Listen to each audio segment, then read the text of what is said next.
Hello everyone, welcome back to my YouTube channel. तो guys, आज मेरा एस बी प्रीलिम्स था। तो मैं आपको अपने साथ अपना एक्सपीरियंस शेयर करता हूँ कि मेरा उसमें मेरे कितने अटैम्प्ट किए, कितने सेक्शन वाइज अटैम्प्ट किए, और आप अपना भी एक्सपीरियंस शेयर कर सकते हो कमेंट कॉलम में आपने कितने अटैम्प्ट किए, कितने नहीं किए थे। तो मेरा जो सेंटर था, एग्ज़ाम सेंटर, वो जयपुर में बालाजी कॉलेज, दादी के फाटक के पास में बालाजी कॉलेज था, तो वो था। तो उसमें मेरा एग्ज़ाम था, तो मॉर्निंग की फर्स्ट शिफ्ट में।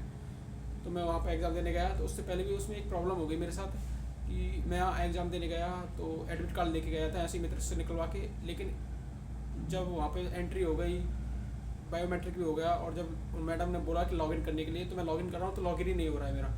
और वो लॉगिन इसलिए नहीं हो रहा था क्योंकि जो मेरा एडमिट कार्ड था उसमें पासवर्ड की एक डिजिट मिसिंग थी। उसमें 8 डिजिट का होता है जनरली पासवर्ड, लेकिन उसमें सिर्फ 7 डिजिट थी, एक डिजिट मिसिंग थी उसमें। तो मैं उसमें लॉगिन कर रहा हूँ तो लॉगिन नहीं हो रहा है। मैंने फिर मैडम को बुलाया कि मैम लॉगिन नहीं हो रहा है। तो मैम ने भी लॉगिन करने का देखा, तो मैम से भी लॉगिन नहीं हो रहा है।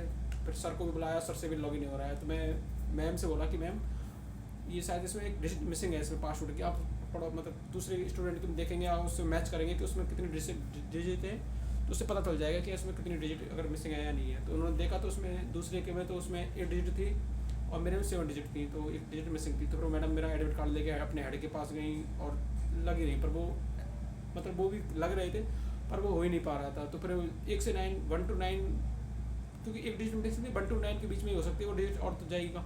तो फिर मैं 1 से 9 तक ट्राई कर रहा था, तो वो डिजिट 6 थी, वो 6 डिजिट मिसिंग थी। तो फिर मैंने वो 6 डाला, तो फिर वो लॉगिन हो गया। फिर ठीक है, फिर वो लॉगिन किया मैंने।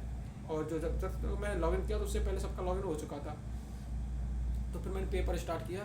तो उस पेपर स्टार्ट होने से पहले ही फिर इतना वो हो जाता है, तो थोड़ा बहुत पैनिक क्रिएट हो ही जाता है। तो ठीक, पर फिर मैं अपने आप को रिलैक्स किया। मैं कोई नहीं, मतलब क्यों जो टाइम था वो टाइमिंग तो फिक्स था, जितना टाइम है उसका पेपर का वो उतना तो मुझे मिलेगा। तो वो सब टाइम मिला, क्योंकि टाइम में कोई प्रॉब्लम नहीं आई थी। तो फिर पेपर खुला। पेपर में सबसे पहले इंग्लिश आ रही है, उसके बाद मैथ एंड देन रीजनिंग। तो इंग्लिश आई थी उसमें सबसे पहले। तो इंग्लिश इंग्लिश इंग्लिश में सारी वैरायटी के क्वेश्चन थे। अगर आपने देखा हो तो इंग्लिश में सारी वैरायटी के क्वेश्चन थे। उसमें match the column, filler, phrase replacement, और करेक्ट फ्रेज जो यूज हुई है किसी, मतलब 3 सेंटेंस दे रखे, उसमें फ्रेज दे रखी है कि किनमें यूज सही से हुई है। ये क्लोज टेस्ट, और पैराजम्बल भी था, रीअरेंजमेंट भी थे, और आरसी भी था। आरसी 9 to 10 मार्क का था, जिसमें से 3 तो सिनोनिम के थे, एक question fill in the blank का। सिनोनिम के क्वेश्चन मैंने किए थे, सिनोनिम और फिल इन द ब्लैंक छोड़ थे। सिनोनिम में एक तो कन्फाइंड था, कन्फाइंड में मैंने इनकार्सरेटेड किया था, पर कई बोल रहे हैं ट्रैप भी होगा। अगर आपको पता हो तो आप कमेंट कॉलम में बता सकते हो कि ये राइट है, रॉन्ग है, या आपके हिसाब से क्या आपने क्या किया है उसमें। और एक साइन था, साइन का मैंने सिंबल किया। एंड एक था बुक, बुक का मैंने रिजर्व किया था, सिनोनिम किया था, ये उसमें थे। और जो पैराजम्बल का था उसको मैंने सिर्फ पहला ही क्वेश्चन किया था। उसमें जो इनिशियल कौन सा है, तो इनिशियल उसका ई था, ई थे, ई से स्टार्ट हो रहा था, मैंने ये किया था उसमें। तो इस तरह मैंने जो इंग्लिश में जो टोटल क्वेश्चन किए वो 28 क्वेश्चन मैंने इसमें अटेम्प्ट किए थे इंग्लिश में। उसके बाद आई मैथ।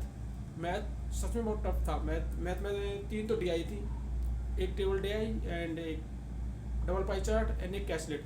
तो मैथ में सबसे पहले तो मैंने 3 क्वेश्चन जो स्पीड मैथ के थे वो क्वेश्चन किए थे, 3 वो हो गए थे। उसके बाद मैंने कैसलेट डी आई उठा ली थी गलती से इसलिए क्योंकि वो बनी ही नहीं मेरे से, उसमें बहुत टाइम वेस्ट हो गया। उससे फिर थोड़ा पैनिक सा हो गया, तो उसके बाद मैंने वो छोड़ी। उसके बाद मैंने थोड़ा डबल पाई चार्ट पढ़ा, तो डबल पाई चार्ट भी टफ लग रहा था, फिर मैं इसमें टाइम वेस्ट हो गया, फिर वो भी छोड़ दिया। उसके बाद मैं सीधा अर्थमेटिक पर मूव करके, क्या अर्थमेटिक करते हैं, क्योंकि जो टेबल डी आई थी वो भी थोड़ी टफ थी।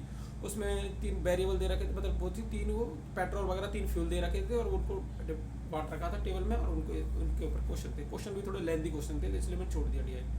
तो फिर मैंने उसके बाद अर्थमेटिक की। अर्थमेटिक में एक क्वेश्चन था एज वाले क्वेश्चन का आंसर था 7, एंड एक एस पी सी पी और उसका था, तो एम पी पूछ रहा था। तो उसमें एम पी मतलब मार्क प्राइज 2280 रुपये थी उसकी।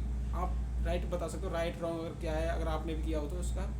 तो इस तरह से जो मैं मैथ में जो टोटल क्वेश्चन अटैम्प्ट किए वो सिर्फ 9 क्वेश्चन ही अटैम्प्ट कर पाया मैं मैथ, और मैथ की वजह से थोड़ा बहुत पेपर बिगड़ गया मेरा।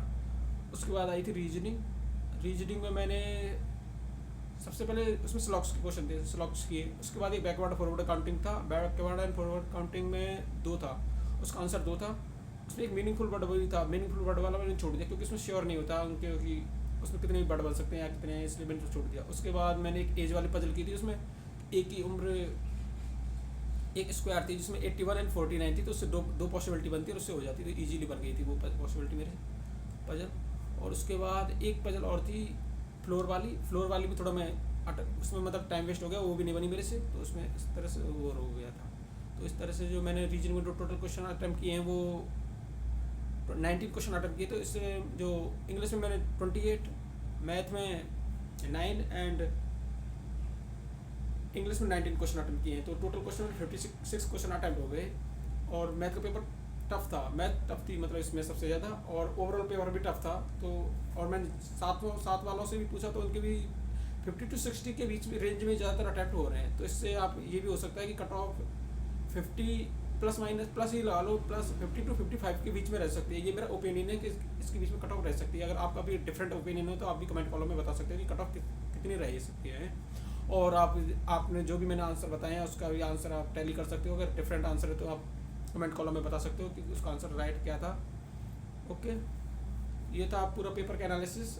Thank you for watching the video. अगर आपको वीडियो अच्छी लगी तो चैनल को सब्सक्राइब करें, वीडियो को लाइक करें और कमेंट करके ज़रूर बताएं कि आपके अगर आपका ओपिनियन क्या है, आपके हिसाब से क्या कट ऑफ जा सकती है इसकी। Okay, thank you for watching the video.